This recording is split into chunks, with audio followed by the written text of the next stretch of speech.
14 अगस्त 1947 की रात। ये वो रात थी जब हिंदुस्तान के लोग सदियों की गुलामी से निकलकर आजादी की दहलीज पर खड़े थे। करोड़ों भारतीय इस लम्हे का बेसब्री से इंतजार कर रहे थे, लेकिन सुबह होने से पहले वो जश्न की रात एक ऐसा जख्म दे गई जो आज तक नहीं भरा। हमारे देश को अंग्रेजों की गुलामी से आजादी तो मिल गई थी, लेकिन जाते जाते अंग्रेज अखंड भारत में ऐसी ज्वाला भड़का गए जिसे 15 लाख मासूम लोगों के खून से बुझाया गया। अंग्रेजों ने अखंड भारत को 2 टुकड़ों में बांट दिया, भारत और पाकिस्तान। जहां एक तरफ भारत में आजादी का जश्न मनाया जा रहा था, वहीं दूसरी तरफ खून की नदियां बह रही थी। लाखों लोग अपने घर, अपनी जमीन और अपनों को छोड़कर भाग रहे थे। दोस्तों, आज के इस वीडियो में हम आपको भारत के इतिहास में 77 साल पीछे ले जाएंगे और आजाद भारत की कुछ ऐसी तस्वीरें दिखाएंगे जिन्हें देख आपके रोंगटे खड़े हो जाएंगे और आपकी आंखों में आंसू आ जाएंगे। लेकिन आगे बढ़ने से पहले हमारी एक छोटी सी रिक्वेस्ट है कि हर भारतीय और पाकिस्तानी इस वीडियो को पूरा जरूर देखे। अखंड भारत, जहां हर धर्म के लोग एक साथ मिलकर खुशी से रहा करते थे, जहां सन 1857 में आजादी की लड़ाई हिंदू और मुस्लिम दोनों धर्म के क्रांतिकारी लोग एक साथ मिलकर लड़ रहे थे। लेकिन अंग्रेजों की नीति थी डिवाइड एंड रूल, यानी फूट डालो और राज करो।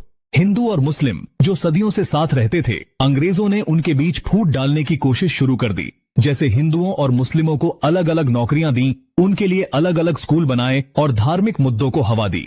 अंग्रेजों ने छोटी छोटी बातों को बढ़ा चढ़ाकर दोनों समुदायों में नफरत का बीज बो दिया था। वो हिंदुओं और मुस्लिमों को एक दूसरे के खिलाफ भड़काते रहे। धीरे धीरे ये नफरत इतनी गहरी हो गई कि बात बंटवारे तक पहुंच गई।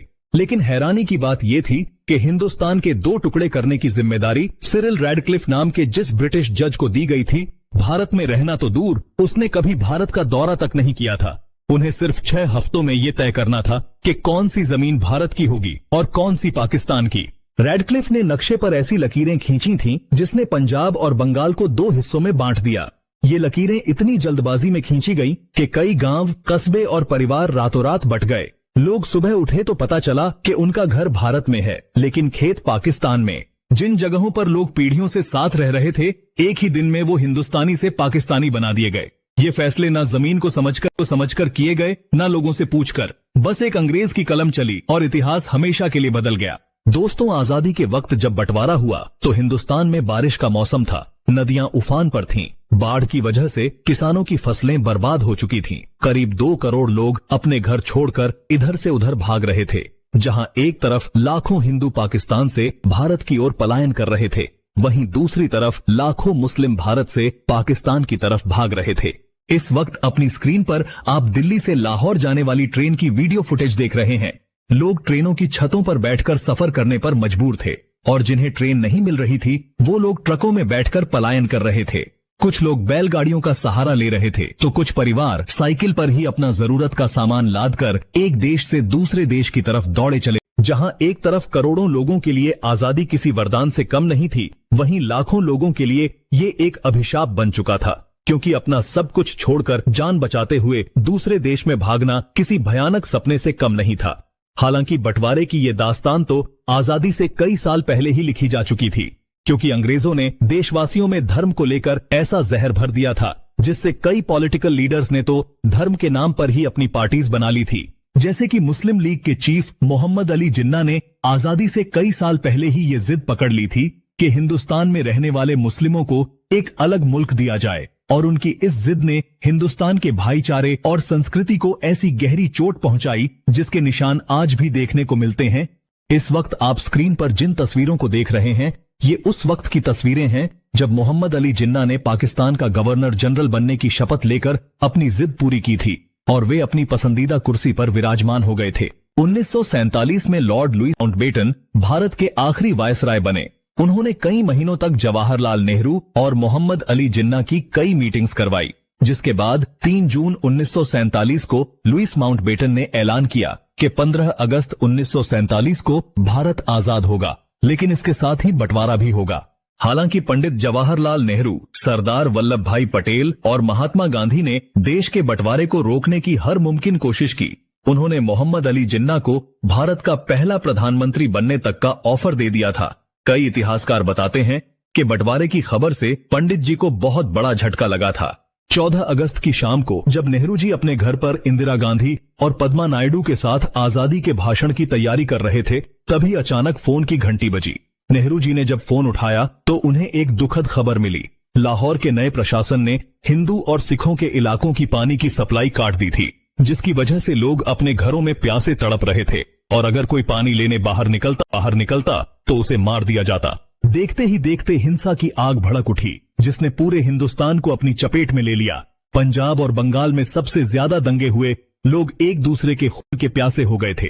ये खबर सुनकर नेहरू का चेहरा लाल हो गया, उनकी आंखों में आंसू थे, लेकिन फिर उन्होंने हिम्मत जुटाई और अपने आप को संभालते हुए 14 अगस्त की रात 11:55 पर नेहरू जी संसद के सेंट्रल हॉल में भाषण देना शुरू करते हैं। पंडित जी का ये भाषण सुनने के बाद महात्मा गांधी के नाम का नारा लगाते हुए देशवासियों ने आजादी का शंखनाद बजाया था। लेकिन करोड़ों देशवासियों को क्या पता था कि कुछ इलाकों में देश के लोग इस आजादी की बहुत बड़ी कीमत चुका रहे हैं। इस वक्त आप अपनी स्क्रीन पर जो वीडियो फुटेज देख रहे हैं, ये भारत और पाकिस्तान के रिफ्यूजी कैंप्स की कुछ दुर्लभ वीडियोज हैं। कैसे छोटे छोटे बच्चे नल के आगे एक बाल्टी पानी भरने के लिए लाइन में लगे हुए हैं, जिन्हें उठाकर काफी देर तक चलने के बाद ये उन रिफ्यूजी कैंप्स में पहुंचते हैं, जिनके रहने के लिए छत तक नहीं है, बस छांव के लिए कुछ फटे हुए टेंट और पेड़ हैं, जहां बैठने की जगह इतनी कम है कि लोग कड़कती धूप में तपती हुई जमीन पर बैठकर अपनी हड्डियों को जला रहे हैं। कुछ बच्चों के पास तो पहनने के लिए कपड़े तक नहीं है। 2 दिन पहले सुख शांति से जीवन व्यतीत करने वाले लोग आज शरणार्थी बन चुके हैं। महिलाएं हाथ जोड़कर अपने परिवार के लिए खाना और रहने की मांग कर रही हैं। भूख की वजह से तड़पते हुए बच्चों का शरीर कुपोषित हो चुका है, लेकिन फिर भी लाखों लोग अपना घर छोड़कर बिना किसी मंजिल के आगे बढ़ते जा रहे हैं। इस ट्रेन के हालात देखिए, जिसमें लोग खिड़की पर लटककर अपनी जान को जोखिम में डालने से भी पीछे नहीं हट रहे हैं, क्योंकि इन्हें किसी भी तरह पाकिस्तान से भारत पहुंचना है।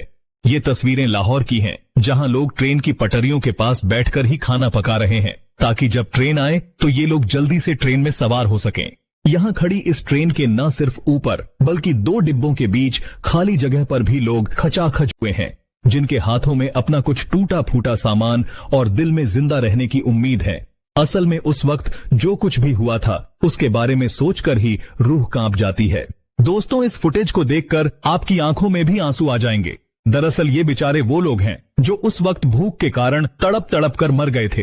हाथ में थाली लिए रिफ्यूजी कैंप में हमारे देशवासी पेट भर खाने के लिए लंबी लाइनों में लगे हुए थे, और जब उन्हें खाना मिल रहा था तो उनके चेहरों पर ऐसी मुस्कुराहट दिख रही थी जैसे उन्हें जिंदगी मिल गई हो। लेकिन फिर महात्मा गांधी, पंडित जवाहरलाल नेहरू, सरदार वल्लभ भाई पटेल, लाल बहादुर शास्त्री, डॉक्टर भीमराव अंबेडकर और कई महान नेताओं ने इतने मुश्किल हालातों में भी देश को संभाला, जिसकी बदौलत आज हम भारतीय ब्रिटेन से कई गुना आगे निकल चुके हैं। इस बंटवारे में करीब 2 करोड़ लोगों ने अपना देश छोड़ दिया था और करीब 10 से 15 लाख बेकसूर लोगों की जान चली गई। लेकिन अफसोस की बात यह है कि जिन ब्रिटिशर्स ने हम भारतीयों के साथ में घिनौने जुर्म किए, जो भारत के इतिहास में लाल अक्षरों से लिखे गए, लेकिन फिर भी उन्हें बारातियों की तरह विदा किया गया।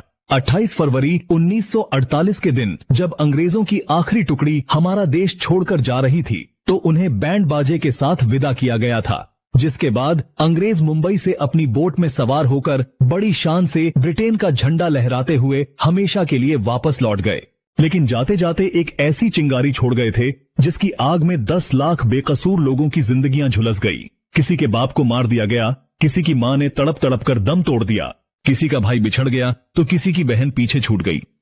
दोस्तों, अगर आप ये वीडियो अभी तक देख रहे हैं और अगर आप भी उन लाखों लोगों के दर्द को दिल से महसूस करते हैं, तो कमेंट बॉक्स में उन्हें श्रद्धांजलि जरूर दें और इस वीडियो को ज्यादा से ज्यादा शेयर कीजिए। दोस्तों, ऐसी ही दिलचस्प और सच्ची वीडियोस देखने के लिए हमारे चैनल को सब्सक्राइब करके पास वाली घंटी के बटन को भी जरूर दबाएं। जय हिंद।